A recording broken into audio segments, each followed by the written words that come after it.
Bonjour, c'est Amal Cosma. Vous voulez booster la qualité d'accueil dans votre micro-crèche en donnant des super pouvoirs à votre équipe? Vous êtes au bon endroit. On va parler de la petite enfance comme vous n'en entendez jamais parler. Bonjour. À l'heure où j'enregistre cet épisode, on est tout début mars 2023 et j'ai dépassé les 2000 écoutes. Je vous en remercie, ça me fait chaud au cœur. Alors je vais vous demander une toute petite faveur, notez le podcast sur la plateforme d'écoute. Et oui, c'est ma petite compensation à moi pour tout ce travail bénévole. Une note 5 étoiles et j'ai super envie de donner encore plus de valeur et plein d'infos à tous mes auditeurs. Fin de cette petite aparté, je commence l'épisode.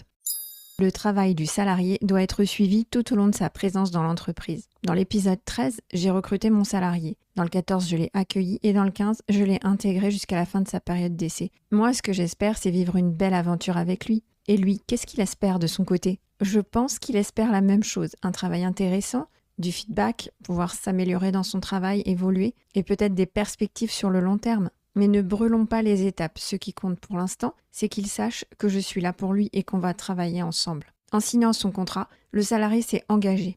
Et ensuite, il a décidé de rester. Maintenant que sa période d'essai est finie, il doit continuer à respecter ses engagements et à répondre aux attentes du poste. Pour le soutenir dans cette démarche, je vous propose mes 2 dispositifs. C'est ceux que j'ai utilisés dans ma boîte et ça m'a réussi. C'est 2 choses très simples. Le premier dispositif, c'est une prime. Mon choix, ça a été de penser la prime comme une prime d'assiduité ou de présentéisme, parce que ça a un impact énorme sur les enfants et sur la crèche. C'est le premier engagement, être là. J'utilise une petite grille d'évaluation dans laquelle je note la présence effective en poste, mais aussi l'implication. Est-ce que je peux compter sur ce salarié en cas de besoin? Est-ce qu'il est réactif? Est-ce qu'il soutient l'équipe en cas d'imprévu? J'utilise une notation très simple, des notes sur 10, et surtout, je note les informations chiffrées, par exemple le nombre de jours d'absence plutôt que des impressions. Moi, je donne la prime 2 fois par an, une fois en juin pour évaluer le semestre 1 et une fois en décembre pour évaluer le semestre 2. Mais il y a 1000 autres façons de faire, notamment donner des primes tous les mois.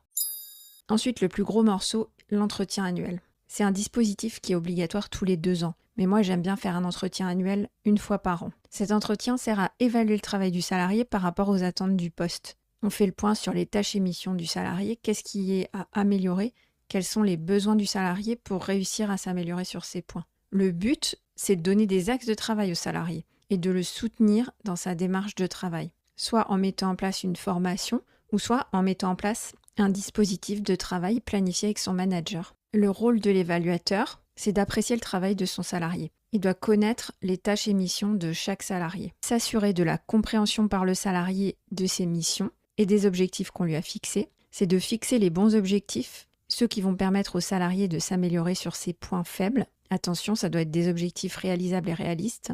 Et enfin, c'est de prévoir les moyens de soutenir la démarche d'amélioration du salarié. Il ne suffit pas de donner des objectifs et de souligner ce qui doit être amélioré, il faut tracer un chemin pour atteindre l'objectif fixé. Définir des étapes, détailler les démarches à mettre en œuvre, donner des dates de rendez-vous, faire du suivi, etc., etc. Ce rendez-vous nécessite une préparation. D'abord, je fixe la date. Moi, j'aime bien faire ces entretiens en début d'année, au cours du mois de janvier par exemple. Avec mon équipe, on en parle environ 2 mois avant la date pour que le manager ait le temps de préparer, programmer et réaliser ces entretiens.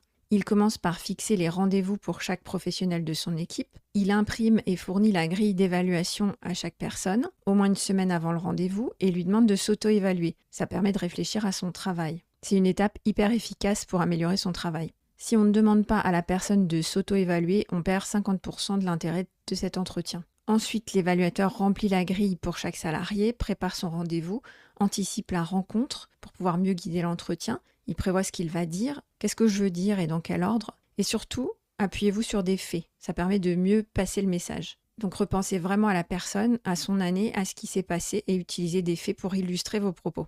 Bien sûr, c'est une analyse objective qu'on veut. Il faut laisser de côté tous les jugements et impressions personnelles.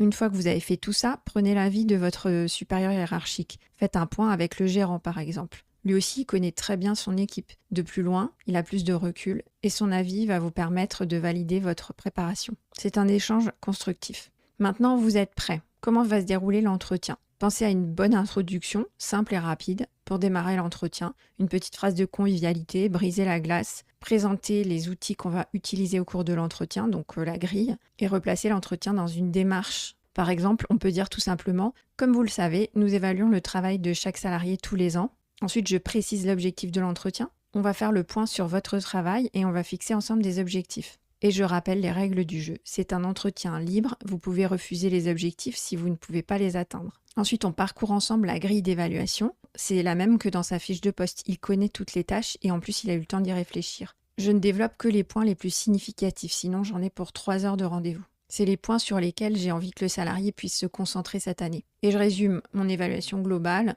en points forts et points à améliorer. Une fois que j'ai fait tout ça, j'ai les éléments pour fixer les objectifs de l'année. La première fois, bien sûr, on évalue le travail par rapport à la fiche de poste et on n'a pas encore défini d'objectifs. C'est sa première année. Donc on va fixer les objectifs pour l'année à venir. Puis aux entretiens suivants, on pourra évaluer si les objectifs fixés l'année passée sont atteints. Le but de la fixation des objectifs, c'est de donner l'envie et les moyens de toujours progresser à notre salarié.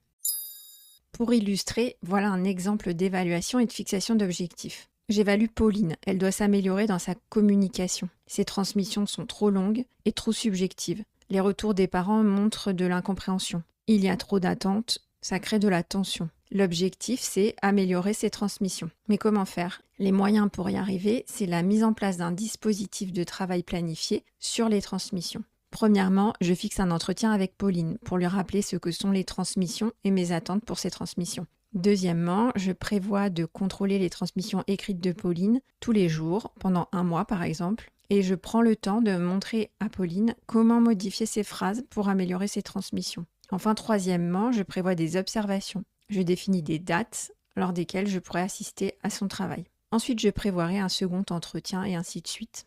En parallèle, je peux aussi prévoir une formation sur ce sujet. On arrive à la fin de cet épisode. Vous en pensez quoi ? Que c'est juste une case obligatoire à cocher ? Que c'est un peu bullshit ? Non, pas du tout. C'est très important pour le salarié. C'est un signe de reconnaissance énorme. Pour le manager aussi, il se positionne. Il évolue aussi en réalisant des entretiens. Souvent, le référent technique est jeune et n'a pas eu l'occasion de manager avant son premier poste en microcrèche. Donc c'est un beau challenge et une belle évolution. Et pour l'entreprise, elle évolue avec son équipe. On va grandir ensemble. Si vous voulez un exemple de grille, abonnez-vous à la newsletter. J'y donne plein de détails. À la semaine prochaine.